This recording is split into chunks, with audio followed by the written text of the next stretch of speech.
ঘরে তৈরি করে ফেলুন এমন মজাদার একটু স্যান্ডউইচ। খুব অল্প সময়ে অল্প জিনিস দিয়ে এমন একটা মজাদার স্যান্ডউইচ তৈরি করা যায় ঘরের মধ্যে। চলুন দেখে নিই কি কি ইনগ্রেডিয়েন্টস লাগে।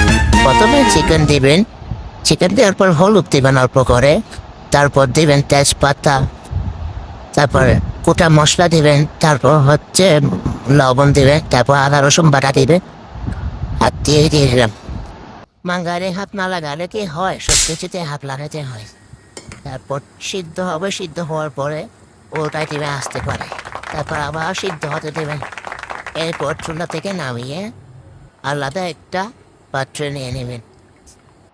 এই পানিগুলো ফেলে দিবেন, এটা এটা যে কোনো স্যুপের মধ্যে দেওয়া যায়। এরপরে হচ্ছে করবেন, হ্যাঁ, চামচ দিয়ে আস্তে আস্তে করে করবেন। হ্যাঁ শালা, ভিতরে তো পুরাই কাঁচা হয়ে গেছে। এটা আমি কি সিদ্ধ পারলাম, আমার মান ইন্টু ডুবারি মুরগি। হায় হায় হায়, এটা তো আবার সিদ্ধ করতে হবে, আবার চুলাই দিতে হবে। আবার চুলাই দিলাম একটু করে, আবার চুলাই দেওয়ার পরে আবার সিদ্ধ করবো। সিদ্ধ করে এখন ভালো করে নেড়ে দিব হাত দিয়ে, একটু ভালো করে চারিপাশে হয় মতো। তারপর ঠান্ডা করে আবার চিকেনগুলো একটু একটু পাট পাট পাট পাট করে নেব। ঠান্ডা করার পর দেখুন সব একদম পাট পাট করে তুলে রেখে দিয়েছি, একটু করে আমার দরকার নেই, এগুলো একদম নাও করে রেখে দিলাম। এরপরে চোরাই পাত্র দিব, পাত্রের মধ্যে একটা তেল নিব, একটু করে তেল নেওয়ার পরে পেঁয়াজ দিব। পেঁয়াজ বলে ভাজতে হবে। পেঁয়াজ ভাজার পরে এখানে চিকেনগুলো দিয়ে দিব, চিকেনগুলোও ভাজতে হবে। তারপর পেঁয়াজগুলোর সাথে চিকেনগুলা একটু করে ভেজে নিব। ভেজে নেওয়ার পর ভেজে নেবে কেন একটু করে সস দিব, মানে কেচাপ, তারপর লবণ দিব।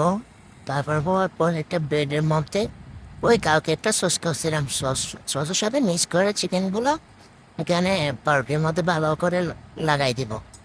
আপনারা চাইলে সসের মায়োনেসের রেসিপিটা আমার প্রোফাইলে গিয়ে দেখে আসতে পারেন, অনেক মজার একটা মায়োনেস। তারপর একটা পাউরুটি উপরে ভালো করে চেপে দেব। চেপে দেওয়ার পর একটা কালো মানিকের উপর একটু বাটার দিব, কিপটামি করা যাবে না, অনেক বড় লোক শুতে হবে। তারপর বাটার দিব, উল্টাই দিব, সব জায়গায় ভালো করে বাটার লাগাইতে হবে, বুঝছেন। তারপর আরেকটু করে উল্টাই দিব, শালা নিজে নিজে পড়ে যায়। যাক, উল্টাইতে পারলে হয়েছে। এখন লাল করে দুই পাশে, তারপর হচ্ছে কেটে নিব। সুন্দর করে কাটার পরে দেখবেন সেই রকম একটা অনেক মজাদার একটা স্যান্ডউইচ হয়ে গেল। দেখছেন কি লোভনীয় লাগতেছে, এটা ঘরে বানিয়ে ফেলুন এক্ষুনি।